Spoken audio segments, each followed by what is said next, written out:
Hello friends, this is the second lecture of third unit of strength of material. Okay, we are studying mechanical properties and elastic constant of metals. Okay, and up till today we have seen different properties of material and few constants. Okay, small data from the previous unit also we have seen. Now let's today we will further proceed for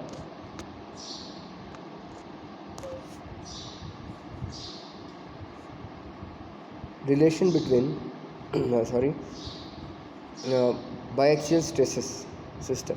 Okay, that means it is first approach to the elastic constant and of metals. So let's see that biaxial stresses. We have seen the uniaxial stress, or just it is called as axial loading. Okay, but let's see biaxial stresses, what happened in that we have to discuss today. When two forces are applied on two mutually perpendicular plane, then the stresses are developed in the system is called as biaxial stresses. Okay, in the previous one it was uniaxial, that means you were applying load only in one direction. Okay, this type of figure was there in previous lectures, but now you have to add one more component of force which is perpendicular to the previous one. That's why that's how it becomes biaxial loading. Okay, or biaxial stresses. Here you can see the sigma x is the load or stress along x, and sigma y is the stress along y axis. Let Px and Py are the two loads are applied on the two mutually perpendicular plane, due to which stresses sigma x and sigma y are produced. Strains are produced in x and y direction. Okay, we have that, and we also have this saw this formula, that is Ex is equals to sigma E minus mu into sigma y upon E. Okay, carefully look at this equation.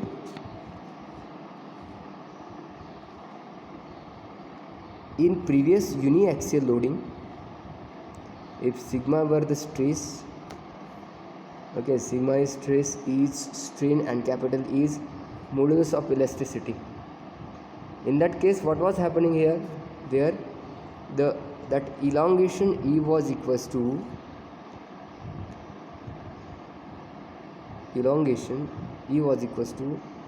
sigma upon E. Okay, just sigma upon A. This is only for one dimensional flow. Now here you have to modify this for two dimensional. Okay, now how will you write the strain in x direction, keeping in mind that you have applied the force or stress direction also. Therefore the formula becomes for the stress is that Ex is equals to the strain because of x axis, that is sigma x upon E.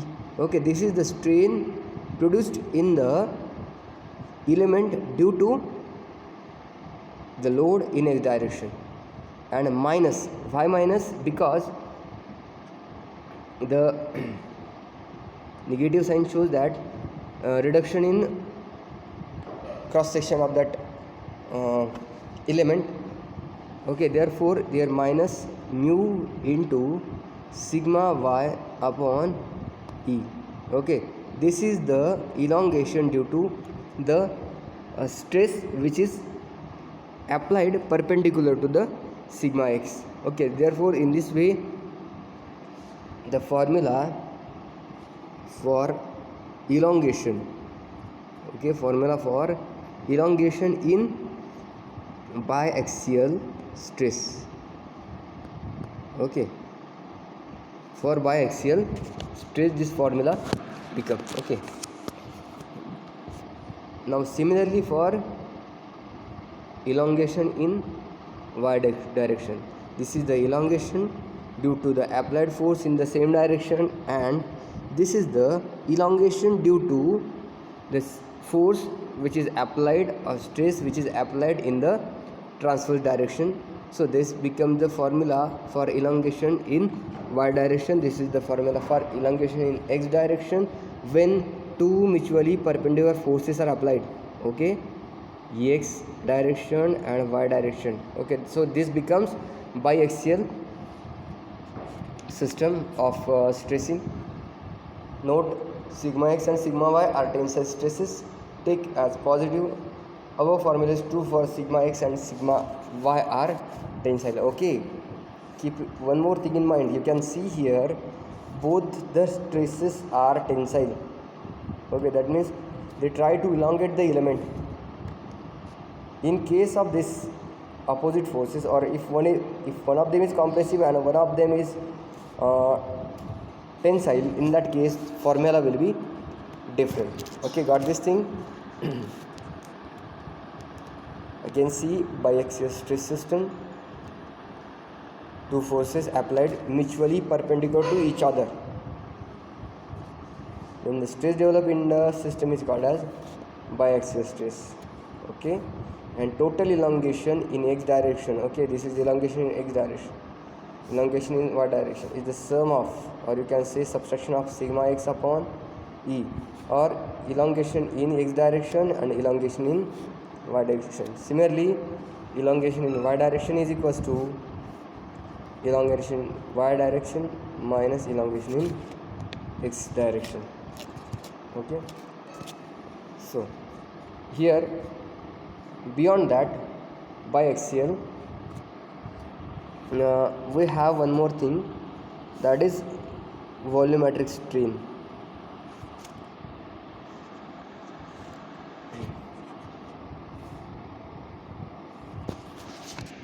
Axial stress system. Okay, you have seen axial or uniaxial, then biaxial. Now let's see that triaxial system of stresses. I have shown in the figure. You can see the load is applied perpendicular to each other along three mutually perpendicular axes. Okay, now again we have to find out the elongation in x, elongation in y, elongation in z direction, and more the volumetric strain. Okay, let's see that. Here let sigma s, sigma y are the acting in x, y and z direction respectively, shown in figure. Mu is Poisson's ratio and Ex is strain in x direction. In that case, how will you write this? Here, same as biaxial loading, elongation in x direction or strain in x direction is equals to sigma x upon E, that is strain in x direction minus strain in y direction minus strain in z direction. Okay, because of this mu, the strain occurs in the x direction.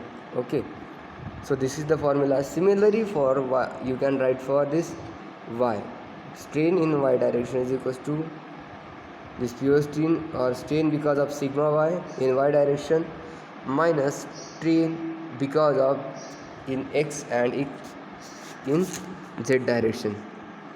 Next one, similarly you can write for Ez, that is strain in z direction is equals to the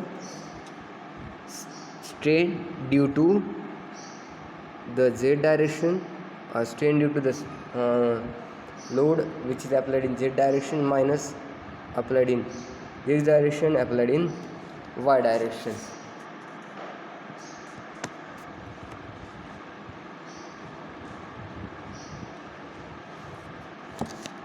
Okay, so all this Ex, Ey, Ez shows you the change in dimension upon original dimension in that particular direction. Okay, this Ex shows the change in dimension in x direction, this Ey shows in y direction, in this Ez shows in z direction. Okay, so if we add all of this, we will get volumetric strain, because as each one of them is what Ex is what strain in x direction, Ey is what strain in y direction, and Ez is strain in z direction. That means the strain is occurring in all direction. That means the volumetric strain is indirectly occurring. Therefore, if we add total, so we get the volumetric strain, that is change in volume upon original volume. Here you can see dV upon d is equals to, so after putting this value we have that Ex have Ey and Ez, all this value we have, just put that all values in this equation, you will get this sigma x plus sigma y plus sigma z upon E into 1 minus 2 mu. Okay, in this way. Therefore you can find out what is the change in volume for a 3-dimensionally loaded geometry or figure. This is equals to dV is equals to what? Ex, Ey, Ez upon capital E, that is Young's modulus, into 1 minus 2 mu into V. Now let's study volumetric strain. What is volumetric strain? Like longitudinal strain, same is the volumetric strain, that is dV upon V.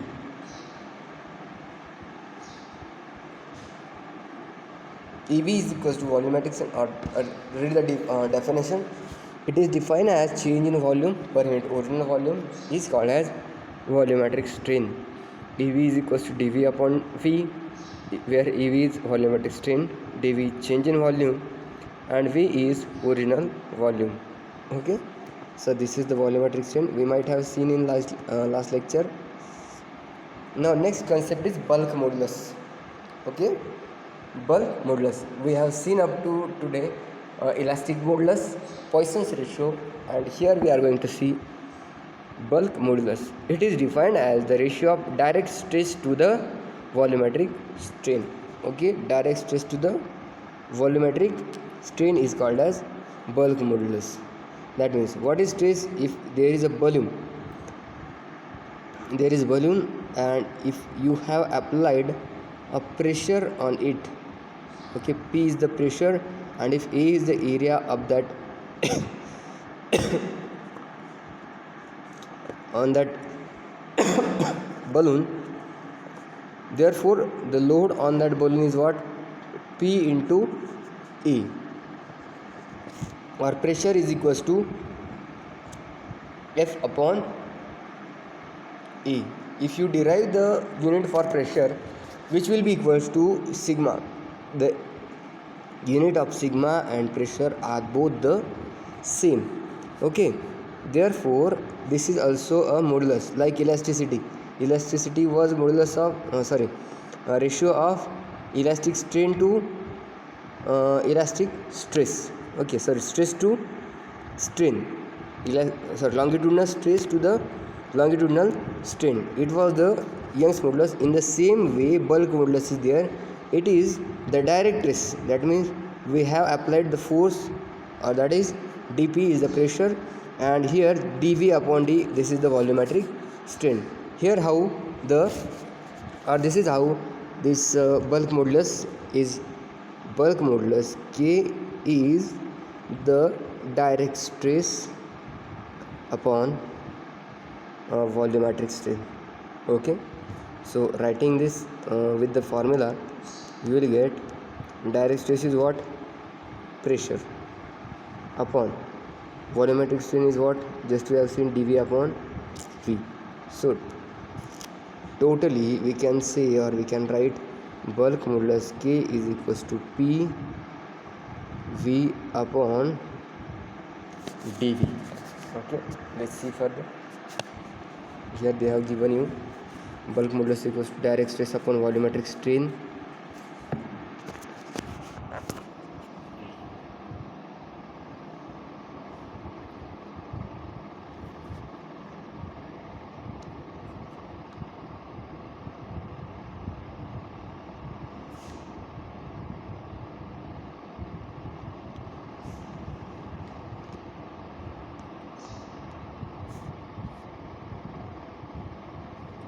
Relation between modulus of elasticity E and bulk modulus.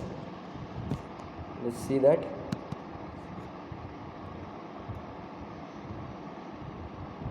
The relation between E, that is longitudinal Young's modulus, and bulk modulus. Okay, this formula just we have seen. Volumetric strain is equals to what? Sigma x plus sigma y plus sigma z upon E into 1 minus 2 mu.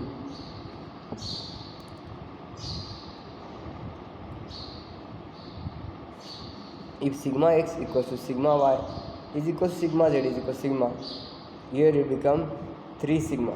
Okay, 3 sigma upon E is equals to 1 minus 2 mu. This totally will constitute a, yes, if we assume this case, it will be 3 sigma upon capital E is equal into 1 minus 2 mu. But sigma upon E is what? It is equals to EV. Therefore, what we got? dV upon V is equals to 3 EV into 1 minus 2 mu. Shifting this EV to this side, you will get dV upon V upon E is equals to 3 into 1 minus 2 mu. But this term is what? Change in volume upon this E, it is equals to the bulk modulus. Okay, sorry, is reciprocal of bulk modulus. So you have got this here 1 by 3 or 1 is equals to 1 by so EV upon dV upon V into 1 minus 2 mu. Here you can see that. So putting this value sigma upon EV is equals to what? K. Sigma upon EV is equals to K. Therefore putting this value of K, and you will get sigma upon 3 sigma E into 1 minus 2 mu. In this way you will get this equation. This is our first relation, capital or relation between elastic modulus and bulk modulus.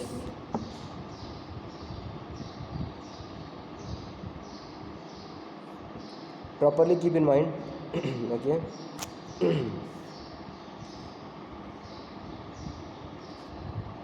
This much formula you must remember, or this is again it is modified to give something different ratio, where 1 upon m is Poisson's ratio, E is modulus of elasticity, and K is bulk modulus. Okay, so in this way study all this topic, and we will discuss this remaining topic in next lecture. Okay, which is shear stress. Okay, we already have studied this, but for the sake of understanding, we are again going to study this stress and other things. Okay, so keep studying that what we have discussed today, that is bulk modulus, volumetric stress, volumetric strain, biaxial loading, triaxial loading, okay, or three-dimensional loading. Memorize that all formulas, and also the equation or relation that we have derived today, which is between modulus of elasticity and bulk modulus and Poisson's ratio. So in this topic, you have given this relation which is to be used while solving this problem. From this equation, you will be given two known quantity, and third one will be asked to find out. Therefore, you have to memorize all this formula, not only of today, but whatever we will going to take in this lecture or in this unit. All these formulas are very necessary. Okay, few or very small topic of this chapter is remaining, which we will discuss in next lecture, and we will go for the problem and the next unit. Okay, today we will stop here. Thank you.